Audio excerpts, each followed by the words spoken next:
Hello. It is April 12th, 2023, and I'm officially 24 years old, which, saying out loud, is pretty surreal because I can't help but think back to where and who I was a year ago. Actually, making a 23rd birthday video in Brooklyn, of all places. So, safe to say we upgraded a little bit by coming to Portugal, Lisbon, Portugal. And it is unfortunately a greater day, the first of its kind since I've been here, but that does not take away from the beauty of this city and the beauty of this moment that I am sharing with you. I've heard that Lisbon is the city of nostalgia. Don't know who came up with that term, but I think it's fitting, especially on a day like this, to think of nostalgia because nostalgia is grounded in the past, right? And when I think about the past year of my life, it feels like a dream. Just knowing where and who I was a year ago and just how much has changed internally and externally in that time. Some of the just ways I used to think, my outlook on life, my future, my dreams, they seemed so concrete at the time. And the past year has just shown me how that is never the case. In the past year, I've shed layers of thinking and believing, just like you would a layer of clothing. And with each layer that I shed, I can't help but feel different. And it's this difference that is hard to describe. It's really only felt as I sit here celebrating my 24th birthday alone in a foreign country. But I feel so at peace and so at ease. And that's such a humbling thing to be able to say. But it also makes you think, or realize rather, how much you don't know about yourself. And to some people that might seem sort of scary, right? It's like, oh my gosh, like I don't know myself. If you don't know yourself, and it's like, are you a stranger or whatnot? But when I think back, and especially when I read through some of my, older journal entries and whatnot, even from a year ago, there are still some of those same core thought and belief patterns, ways of being that are constant. They remain the same. And that's what keeps me grounded and makes me realize that it's not necessarily that we don't know who we are, but instead a matter of being able to, with each layer, with each year, with the passage of time, continue to understand, discover, and most importantly, befriend ourselves, right? Because I'm definitely not the first one to say this, as cheesy as it sounds, the most important relationship we have in life is with ourselves. So when I think about the past year of my life, turning 24, and to when I turn 25 and beyond, what I'm most sort of realizing is just the opportunity I have to continue to deepen and cultivate this relatively new but incredible budding friendship I have with myself. On the topic of not knowing, the past year of my life has really confirmed to me that we don't know anything. We have little control, little influence over life and what happens in it, and it is no use thinking too far ahead into the future. I think it's important in some senses to have a rough idea or direction where you're going. Otherwise, that can be just like haphazard, as I've definitely had my fair share of misguidances, if you want to call it that, in trying to navigate a foreign country without a map so far. But when we think too far ahead, we take ourselves out of the present. So when I think about my life, I could have never, ever predicted the things I would do, the places I'd go, the experiences I'd have, the people I would meet. None of that could have been predicted, and it all lay in the future, and I had no real sort of idea that it would happen. It couldn't have been planned, and a lot of those moments, they only happen by being present, by being fully there. And that's really what I've been trying to embrace just the past couple months, the past couple months especially, just trying to really slow down and just be here. And at the same time, this slowness that I feel, it wasn't all by choice.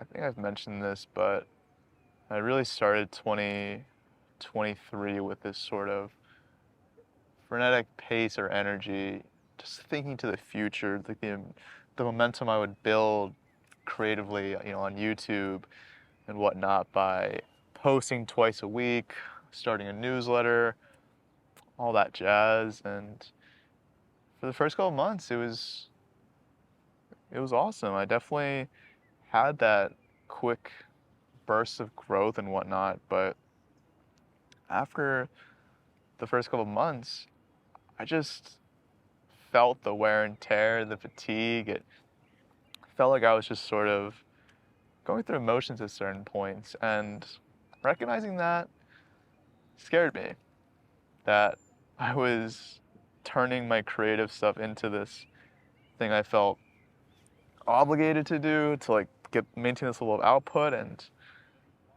that just becomes another day job or 9 to 5, right? Which is the last thing I want. And recognizing that, I really have tried to pull back and slow myself down and just embrace the slowness rather than resist it. Because I feel like a lot of people, myself included, don't get me wrong, when we feel this slowness, right, whatever it materializes in, whether it's low energy, low motivation, whatever it may be, we try to fight it. Like, we try to put ourselves down. We're like, dude, like, why are you not, pushing harder? Why are you not grinding? Like, you're being a wimp, like, blah, blah. Or that's at least how I would have maybe spoken to myself in the past. Maybe you won't, because you have a healthier self-talk than I did at the time. But now, I'm just going with it. I'm just letting myself be. I'm not trying to do too much. I'm not trying to plan too far ahead. And the mindset that I'm sort of embodying, that I've been thinking about more recently, is every day be the best version of yourself, and secondarily, do what you can, whatever that means for you, whether it's in your job, whether it's in school, whether it's pursuing your dreams. Because the most important thing first is to take care of and be yourself. And if you do that, then you've won the day, and everything else will take care of itself. And at the same time, while I feel like this mindset can be difficult to embody or embrace at first, what I really believe it boils down to is just having this faith, this trust in the universe, the powers that be, that everything will work out in due time. So, take it slow. So I've been saying a lot about the past, so it's only right now that we, like I said, think a little to the future, not too much, but just the right amount. And when I was trying to think of, a theme that would sort of describe my aim, my direction for this next year of my life, one word came to mind, a word that is so befitting of where I am, literally and figuratively, in life right now. And that word is color. My gosh, in every sense of the word, color. Something that I've really been thinking a lot about is just how my experience, both living in and just the environments that I'm, in, both in terms of the people and the day job, can feel dull or gray at times. And I know I'm not doing a great job here either with the day that I chose to film or the day that I chose to be born on. But there is just so much gray and I feel like bleakness that is associated with New York City and just the conventional sort of paths in life, which evidently, as I've spoken about, is just not a fit for me, not my taste. And when I landed in Lisbon and I just started walking around, I kid you not, I started like, I basically started crying. I didn't like full grown ugly cry, but I was tearing up at just how much color there is in this city. Because when I think about color, the words that I think about, and I feel like this sort of comes with whether you're a glass half full or empty sort of person, but I'm a half full guy. When I see color, I think of richness, vibrance, excitement, energy, joy. I think of life. being full of life. And just, it's astounding how just being surrounded by color can do that for you. And I want my life to be about that. I'll make my life about that this upcoming year, both in terms of the environment. It doesn't have to be like rainbow colors everywhere, but I need color. But also in terms of the people, more so than anything else. I'm grateful to have cultivated a collection, if you want to call it that, of close friends who bring a lot of color into my life. But I'm a little greedy in that sense. That's one thing I want more of, is just more colorful people in my life. People who are full of energy, full of joy, people who still know how to dream, and more importantly, are pursuing their dreams.